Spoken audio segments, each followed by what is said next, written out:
Fixing ঠেকাতে বিপিএলে থাকছে ৩ স্তরের সুরক্ষা ব্যবস্থা, সন্দেহভাজন কর্মকর্তাদের দূরে রাখার নির্দেশ। এখন দুর্নীতি দমনের ব্যাপারটা হচ্ছে যে জিরো টলারেন্স। আমি আবার এটাও মেসেজ দিতে চাই আপনাদের মাধ্যমে যে টিমগুলিও should be very vigilant. All about game sense মানে আমি কাজ করতেছি, আরও ইনশাল্লাহ এই বিপিএলে আরও একটা চমক থাকবে। বিপিএলে চমক দেখাতে চান হাসান মাহমুদ, ফিরতে চান জাতীয় দলে। প্রস্তুতি ম্যাচে রংপুরকে হারালো রাজশাহী। অবশেষে ফেডারেশন কাপে কাল সেই ম্যাচ, এক সপ্তাহ পিছিয়ে কুমিল্লায় মুখোমুখি বসুন্ধরা কিংস ও মোহামেডান। ফিক্সিং ঠেকাতে বিপিএলে এবার থাকছে ৩ স্তরের সুরক্ষা ব্যবস্থা। আইসিসি ও বিসিবির দুর্নীতি দমন ইউনিটের পাশাপাশি কাজ করবে পুলিশের অপরাধ তদন্ত শাখা সিআইডি। ইতোমধ্যে সন্দেহভাজন কর্মকর্তাদের টুর্নামেন্ট থেকে দূরে রাখার নির্দেশ দেওয়া হয়েছে ফ্র্যাঞ্চাইজিগুলোকে। সব অনিশ্চয়তার পরও নির্ধারিত সময়ে দ্বাদশ আসর শুরু করতে আত্মবিশ্বাসী ক্রিকেট বোর্ড। এত বড় টুর্নামেন্ট এত শর্ট টাইমে করা ভেরি ডিফিকাল্ট। এই চ্যালেঞ্জের শেষ কোথায়? তবে হাল ছাড়ছে না ক্রিকেট বোর্ড। দ্বাদশ আসরের জন্য আয়োজক ও ফ্র্যাঞ্চাইজিগুলোর প্রস্তুতি চলছে জোরে সোরে। ঢাকার বড় অনুষ্ঠান বাতিল হলেও সিলেটে থাকছে ছোট্ট উদ্বোধনী অনুষ্ঠান। ম্যাচের আগে মাত্র ১৫ মিনিটের আয়োজনে থাকবে আঞ্চলিক গানের পরিবেশনা। শহীদ ওসমান হাদির স্মরণে ১ মিনিট নীরবতা পালন করা হবে। আমাদের প্রেসিডেন্ট সাহেব এবং আমাদের স্পোর্টস সেক্রেটারি ওনারা যাবেন, ওনারা ডিক্লেয়ার করবেন। তারপরে জানেন যে প্লেয়ারদের সাথে হ্যান্ডশেক হয়। তারপরে আবার আমাদের একটা ১ মিনিট নীরবতা পালন করব। এটা করার পরে মাঝখানে ২ খেলার মাঝখানে আমরা সব টিম এনগেজ করে ওদের জার্সি টার্সি দিয়ে একটা আমরা প্রোগ্রাম করছি। ফিক্সিংয়ে অভিযুক্ত ক্রিকেটারদের পর এবার কর্মকর্তাদের বিরুদ্ধে অ্যাকশনে বিসিবি। ম্যানেজমেন্ট তালিকা দেখে সন্দেহভাজনদের টুর্নামেন্ট থেকে দূরে রাখার কথা জানিয়ে দেওয়া হয়েছে ফ্র্যাঞ্চাইজিগুলোকে। ইন্টিগ্রিটি ইউনিটের সন্দেহের তালিকায় চট্টগ্রাম রয়্যালসের সাথে জড়িত একাধিক ব্যক্তি, ঢাকা ও নোয়াখালীর সাথেও ছিলেন ২-১ জন। দুর্নীতি ঠেকাতে এবার ৩ স্তরের ব্যবস্থা গ্রহণের ঘোষণা গভর্নিং কাউন্সিলের। ৩টা ইউনিট কাজ করবে। একটা হচ্ছে আমাদের ইন্টিগ্রিটি ইউনিটের লোক থাকবে, সিআইডির লোক থাকবে, প্লাস আমরা কিন্তু আইসিসির থেকে আইসিসির ইন্টিগ্রিটি ম্যানেজার আসছে টু ওভারঅল। সাথে তো আমাদের অ্যালেক্স মার্শাল আছেই। সো সুতরাং আমরা একেবারে এই ব্যাপারে জিরো টলারেন্স। আইসিসির নতুন নিয়ম যুক্ত হচ্ছে বিপিএল প্লেয়িং কন্ডিশনে। লেগ সাইডে হোয়াইট বলের জন্য থাকবে নির্দিষ্ট সীমারেখা। বিপিএল এবার বল হাতে চমক দেখাতে চান হাসান মাহমুদ। টুর্নামেন্টে সেরা পারফর্ম করে টি-20 বিশ্বকাপে জায়গা করে নিতে চান এই ডানহাতি পেসার। প্রথমবার নোয়াখালী এক্সপ্রেস, তবে এদিন দলের সাথে যোগ দেননি সৌম্য সরকার। এক ফ্রেমে পুরো নোয়াখালী পরিবার, যদিও আংশিক। বিদেশি ক্রিকেটাররা এখনও ঢাকায় আসেননি, দলের সাথে যোগ দেননি সৌম্য সরকার ও শাহাদাত হোসেন দীপু। তবুও প্রথম অনুশীলন বলেই বাড়তি রোমাঞ্চ এক্সপ্রেস শিবিরে। তারকার কমতি নেই নোয়াখালীতে। জাকের আলী অনিক, মাহিদুল অঙ্কন, নাজমুল অপুদের সাথে বিদেশিদের মধ্যে আছেন মোহাম্মদ নবী, কুশাল মেন্ডিস, সেদিকুল্লাহ অটল। আছেন লক্ষ্মীপুরের ছেলে হাসান মাহমুদও। নিজ অঞ্চলকে মুক্ত করতে পেরে খুশি টাইগার পেসার।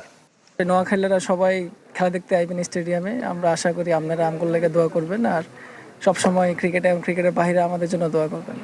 টুর্নামেন্ট শুরুর আগে অন্য দলগুলোকে চ্যালেঞ্জ জানিয়েছেন হাসান। দাবি করেছেন এবারের বিপিএল এর সবচেয়ে সুন্দর জার্সি নোয়াখালীর।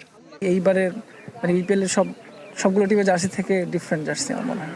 আরও একটি বৈশ্বিক আসরে জায়গা করে নিতে চান টাইগার স্কোয়াডে। যদি আমি ভালো একটা মানে শুরু দিতে পারি এবং নিজেকে ভালো একটা পজিশন নিতে পারি, বিপিএল অবশ্যই আমার ওয়ার্ল্ড কাপ খেলার জন্য জায়গা হতে পারে। নিজের অস্ত্রগুলো আরও ধারালো করেছেন হাসান। তার ইয়র্কার সুইংগুলো সামলাতে নেটে ভালোই বেগ পেতে হয়েছে নোয়াখালীর ব্যাটারদের। তবে মূল টুর্নামেন্টের জন্য আরও চমক অপেক্ষায় রেখেছেন। আমার যে স্পেশালিস্ট, আমি ইয়র্কার স্লোয়ার মানে অল অ্যাবাউট গেম সেন্স মানে আমি কাজ করতেছি, আরও ইনশাল্লাহ এই বিপিএলে আরও একটা চমক থাকবে। উদ্বোধনী দিন রাতের ম্যাচে নামছে নোয়াখালী এক্সপ্রেস, প্রতিপক্ষ আলোচিত চট্টগ্রাম রয়্যালস। এদিকে বিপিএল এর প্রস্তুতি ম্যাচে রংপুর রাইডার্সকে 5 উইকেটে হারিয়েছে নবাগত রাজশাহী ওয়ারিয়র্স। বসুন্ধরা স্পোর্টস কমপ্লেক্সে টস হেরে ব্যাট করতে নামে রংপুর। 5 উইকেটে তোলে 136 রান। প্রথম 10 ওভারে 81 আর পরের 10 ওভারে আসে মাত্র 55 রান। ইফতেখার হোসেন ইফতি সর্বোচ্চ 58 রান করেন 45 বল খেলে। রিপন মণ্ডল ও সাকলাইন সজীব নিয়েছেন 2টি করে উইকেট। জবাবে তানজিদ তামিম ও জিশান আলমের উদ্বোধনী জুটিতে ভালো শুরু পায় রাজশাহী। তবে অবসর নেওয়ার আগ পর্যন্ত 34 রান আসে নাজমুল হোসেন শান্তর উইলু থেকে। এই ম্যাচে অধিনায়কত্ব করেছেন তিনি।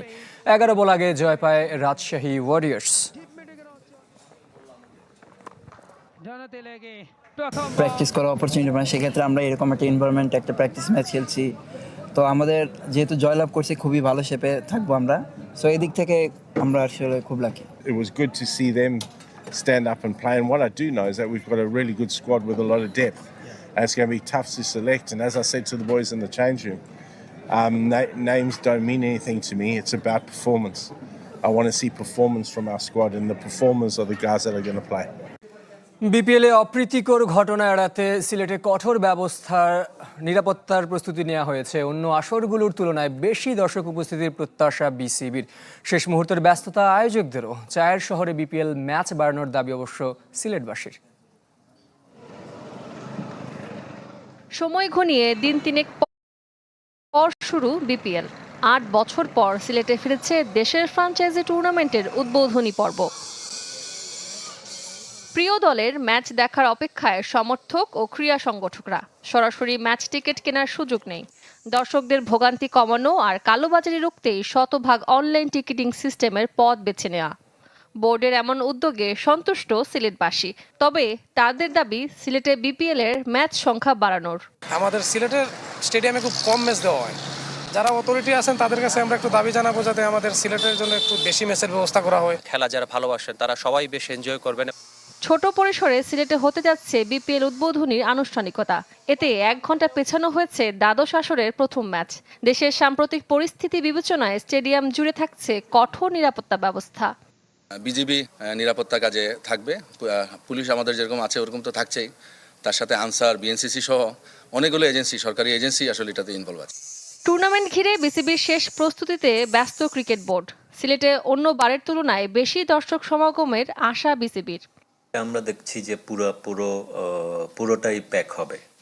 এভাবেই যে সমস্ত কল এবং রেসপন্স যেভাবে আমরা পাচ্ছি সেটাতে মনে হয় যে ফুল হাউসই হবে। শুক্রবার সিলেটে রাজশাহীর মুখোমুখি হবে স্বাগতিকরা। জয় দিয়ে বিপিএল শুরুর প্রত্যাশা সিলেটবাসীর। টি-20 বিশ্বকাপের স্কোয়াডে বড় পরিবর্তনের সম্ভাবনা উড়িয়ে দিয়েছেন cricket operations chairman Nazmul Abedin Fahim. তবে বিপিএল এর পারফর্মারদের জন্য দুয়ার খোলা রাখছেন তিনি। দল মোটামুটি কিন্তু আমরা জানি কি হচ্ছে না হচ্ছে, কারা সম্ভাব্য খেলোয়াড় কারা আছে, এটা মোটামুটি জানি। বাট এর মানে এই নয় কিন্তু যে কেউ যদি আউটস্ট্যান্ডিং খেলে তার দিকে কেউ তাকাবে না, ওটা মোটেই ব্যাপারটা তা নয়। সো আমি তো বলবো যে কারো যদি সেরকম মনে মনে সেরকম আকাঙ্ক্ষা থেকে থাকে, আমি জানি 2-1 খেলোয়াড় আছে যাদের মধ্যে সেই সক্ষমতা আছে, তো তারা যদি তেমন করতে পারে ওয়েলকাম। লুসাইল স্টেডিয়ামে লিওনেল মেসির হাতে যে ট্রফিটা উঠেছিল সেই ট্রফিটা কি আপনি সামনাসামনি দেখতে চান?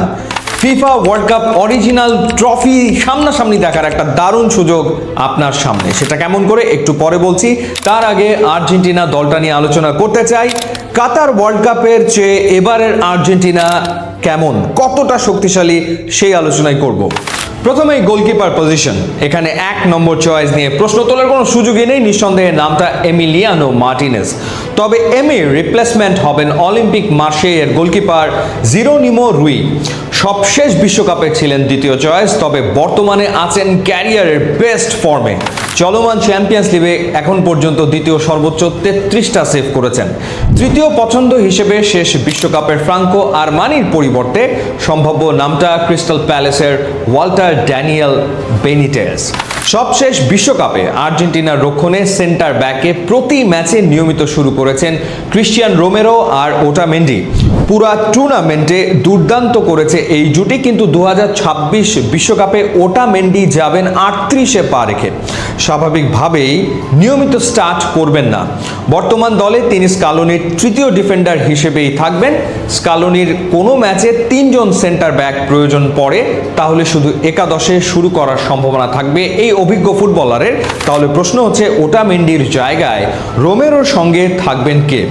উত্তরে আসবে একটাই নাম, লিসান্দ্রো মার্টিনেজ। সবশেষ বিশ্বকাপে স্কালোনির 3য় ডিফেন্ডার হিসেবে তিনি ছিলেন। এবং গুরুত্বপূর্ণ তথ্য হচ্ছে তিনি আর রোমেরো মাঠে